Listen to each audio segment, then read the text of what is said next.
On an isolated island off the coast of Scotland, Michael lives alone with his dog. Once a week, Jessie and her uncle bring him supplies, however Michael always avoids them. One day when Jessie leaves the crate at the house, she also leaves a small gift. After the boat is gone, Michael grabs the crate and abandons the gift on the floor. He spends the rest of the day drinking and playing chess against himself. The following week, Jessie breaks the rules by knocking on his door. Michael scolds her as he grabs the new crate and tries to close the door, but Jessie stops it with her foot and offers the gift again. She asks him why he never greets them, but instead of answering, Michael moves her foot and closes the door. Jessie yells that she isn't afraid of him before leaving. The gift is left on the doorstep again. On the boat, the uncle hears alerts of a strong storm coming. The sky is already becoming dark and the waves are getting violent.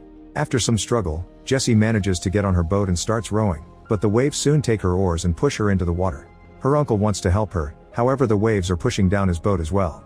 On the island, the dog whines while looking out the window, causing Michael to finally notice what's happening. As he runs out of the house, he accidentally kicks the gift. Michael gets on his boat and slides down a platform to reach the water, turning on the engine to move as fast as possible.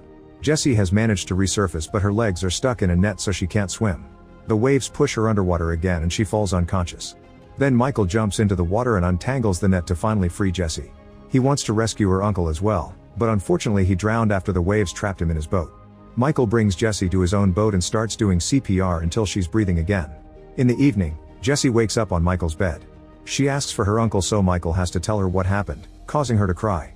Jessie doesn't leave the bed for the rest of the day and Michael sleeps on the couch. The next morning, Michael takes care of Jessie's ankle, which is swollen and covered in cuts from the net. Jessie asks him why he hasn't called the police and wonders if anyone knows she's there, but Michael only tells her to rest. While he gets a drink, Jessie snaps and demands to be taken back to the mainland, saying her family will be looking for her. However, Michael knows she doesn't have a family, her mother died and she never met her father. After Michael goes outside, Jessie leaves the bed and desperately searches his desk until she finds a knife. She can hear him coming, so she hurries back to the bed and hides the knife under her pillow. That night, Michael is awakened by the noises Jessie is making because of a nightmare. He tries to check on her, but as soon as he touches her arm, she wakes up and threatens him with a knife. Michael tells her it was just a dream and teaches her how to use a knife correctly. As days pass, Michael keeps taking care of Jessie.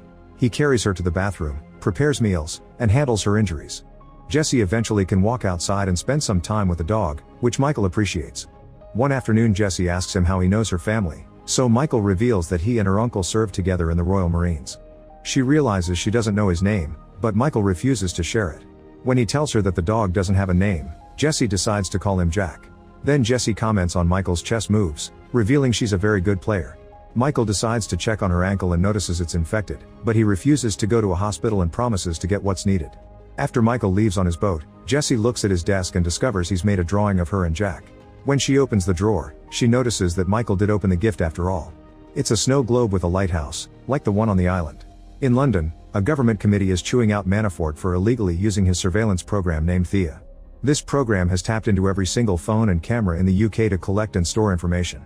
Manafort tries to defend Thea, claiming that it's prevented dozens of attacks and has led to the identification of numerous terrorists. After the hearing, Manafort meets with the Prime Minister to discuss how the fallout of the Thea program is a national embarrassment for the government. The Prime Minister turns off the recording equipment on her desk and proposes a deal. Manafort will be fired in the eyes of the public so the government can pretend to show accountability and his protege Roberta will take over. In return, Manafort will be allowed to hide and run the Thea program in secret. Manafort agrees and the Prime Minister congratulates him on his retirement. In Scotland, Michael goes to the pharmacy and tries to avoid all the cameras while he shops. Then he goes to a clothing store and makes sure to avoid all the cameras again, which means he grabs the closest clothes instead of looking for something fitting. When he leaves, he walks behind some girls taking a selfie. His face is caught on camera and soon the Thea program flags him as a violent terrorist. Manafort's protege Roberta sends an assault team after him. On the island, Michael bandages Jessie's ankle properly and gives her some sweets with the medicine. He also gives her the clothes and surprisingly they fit well. That night, Michael interrupts their dinner when he hears a noise outside. He uses his binoculars to investigate and sees a boat coming to the island. Michael tells Jessie to lock herself up in the bathroom and not to make a single sound until he comes back. She takes a knife before going to the bathroom, and Michael also gets a blade before rushing outside to get things ready. As soldiers get off the boat and begin to approach the house, Michael cuts a rope that throws a huge rock down the hill and activates a net that captures one of the men to drag him underwater. Then Michael turns on very bright lights, blinding the soldiers because they're wearing night vision gear. They immediately take it off and open fire when they see Michael running nearby. Since he manages to run ahead, a soldier decides to chase him up a hill. Michael surprises him from behind by breaking a lantern on the man's head before shooting him with a flare to set him on fire. Soon another soldier makes it to the hill, so Michael throws a rock to create a distraction. Then he stabs the guy and throws him into the ocean. Meanwhile, another soldier bursts into the house and Jack immediately attacks him. After some struggle, the soldier shoots Jack to kill him. Then the man kicks the bathroom door open and easily disarms Jessie before capturing her and taking her away. In the garage, a soldier searches for Michael, who activates another trap that impales the man with a hook. He ties the rope to leave the guy hanging and hides. Soon another soldier arrives and Michael jumps on him to disarm him before fighting him hand to hand. He manages to stab the soldier a couple of times, yet the man keeps on fighting. Michael hits him with an oar to bring him down, then he pushes the oar against his neck to kill him. At that moment Michael hears Jessie's screams. He grabs the dead soldier's gun and opens fire, hitting the kidnapper in the legs to make him fall. With Jessie no longer in the way, Michael shoots the last soldier to death. A closer look reveals that the soldier had been recording, so Michael takes his equipment and tells Jessie to wait for a moment. Then he enters the house and discovers that Jack is dead, so he apologizes to his old companion before grabbing his phone. He calls a mysterious friend to tell him he's on his way with baggage, and after the conversation is done he removes the battery from the phone. Next, Michael and Jessie get on the soldier's boat and leave the island. Soon Roberta realizes her soldiers have been defeated, so she sends out a special agent and tells her team to find out who Jessie is. In the morning, Jessie and Michael make it to Scotland and Jessie notices that Michael is bleeding, but he assures her he's fine. They sneak around town until they find a vehicle they could use, but they'll need the keys. Michael teaches Jessie how to use a gun and asks her to keep guard while he breaks into a house. Inside, Michael searches for the car keys, only to be seen by a boy. Suddenly the house owner appears at the door and points his gun at Michael, however Jessie surprises him from behind and forces the man to help Michael with his injury. Meanwhile, a technician in Roberta's team has some news. The terrorist profile they saw earlier is fake, it was programmed to pop up whenever a certain face appears on camera. Whoever created this used self-deleting code, but the technician manages to crack it. Now Michael's profile is on the screen and it says he was killed in action. After Robert points out that someone is trying to make them kill their own people, the technician tries to access Michael's mission logs, but the computer says the file doesn't exist. At that moment the computer picks up a 911 call from a boy in Scotland whose father has been captured by a man and a girl. Roberta immediately sends another team out with the agent she called earlier. Meanwhile, Manafort uses his software to keep an eye on everything. He checks the soldiers' recordings and is horrified to discover that Michael is involved. When he hears that Roberta is sending out a certain agent, Manafort contacts the man first, telling him that this is a black kite operation and he must answer only to him. Agent Workman is loyal to Manafort, so he immediately agrees, happy to have him back. Manafort asks him to kill both Michael and Jessie. At the house, the owner finishes patching up Michael's wound. He wants to leave now, but the police suddenly surround the building and the owner's son admits he called them. The officers have orders not to engage, however when the owner rushes to the door he's immediately shot in the head by Workman. Michael stops the boy from following him just in time, but Workman keeps shooting just to destroy all the police cars.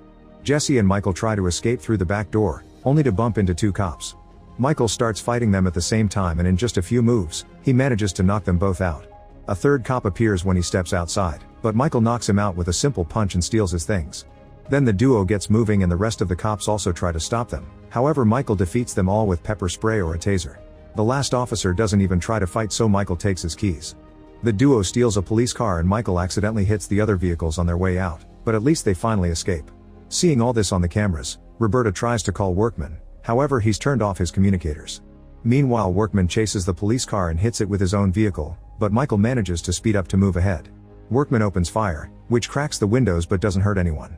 Then he hits the police car a few more times, causing most of the windows to break. The chase continues through the forest, where Michael makes a sudden turn to hopefully lose the enemy.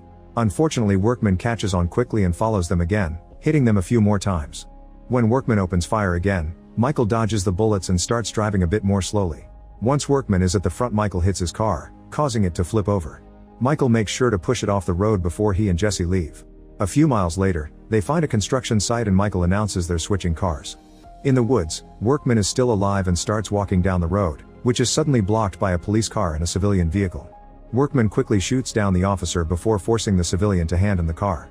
At the office, Roberta calls Manafort to ask him if he knows Michael. Manafort explains that years ago, he ran an off-book program of elite agents called Black Kites. These agents could act in secret without the government keeping an eye on all their missions.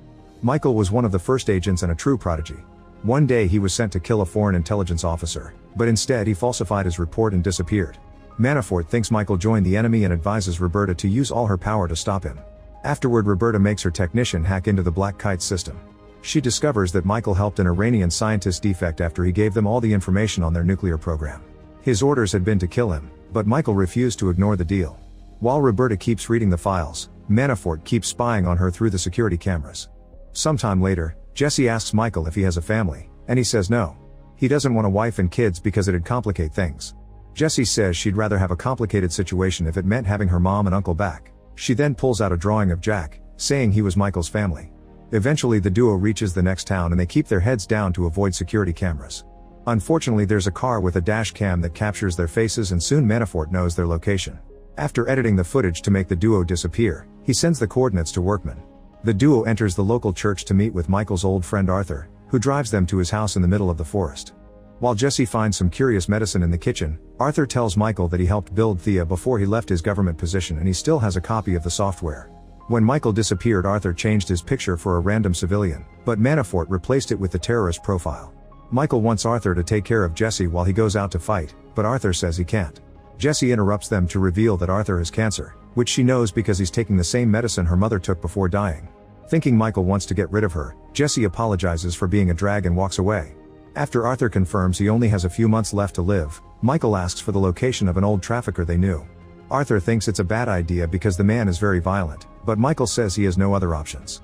When it's time to leave, they hear someone knocking on the door. Workman is behind it and opens fire, so Michael rushes to hide behind the furniture. When Workman enters the room, Michael pushes the shelves on top of him. The men then start fighting, using all the objects in the room as improvised weapons. In the struggle, a gun falls to the floor. Both men are excellent fighters, but after exchanging a bunch of blows, Workman manages to overpower Michael. When he's about to kill him, Jesse points the gun at him and begs him to stop. Workman jumps on her to disarm her and Michael grabs a nail gun to shoot him a few times before running with Jesse. As Workman opens fire again, the duo reunites with Arthur and they leave together in his car. Workman runs after them with more shots, but it's too late. Manafort texts him to ask if the job is done and Workman says no, so Manafort asks his assistant to get the team ready.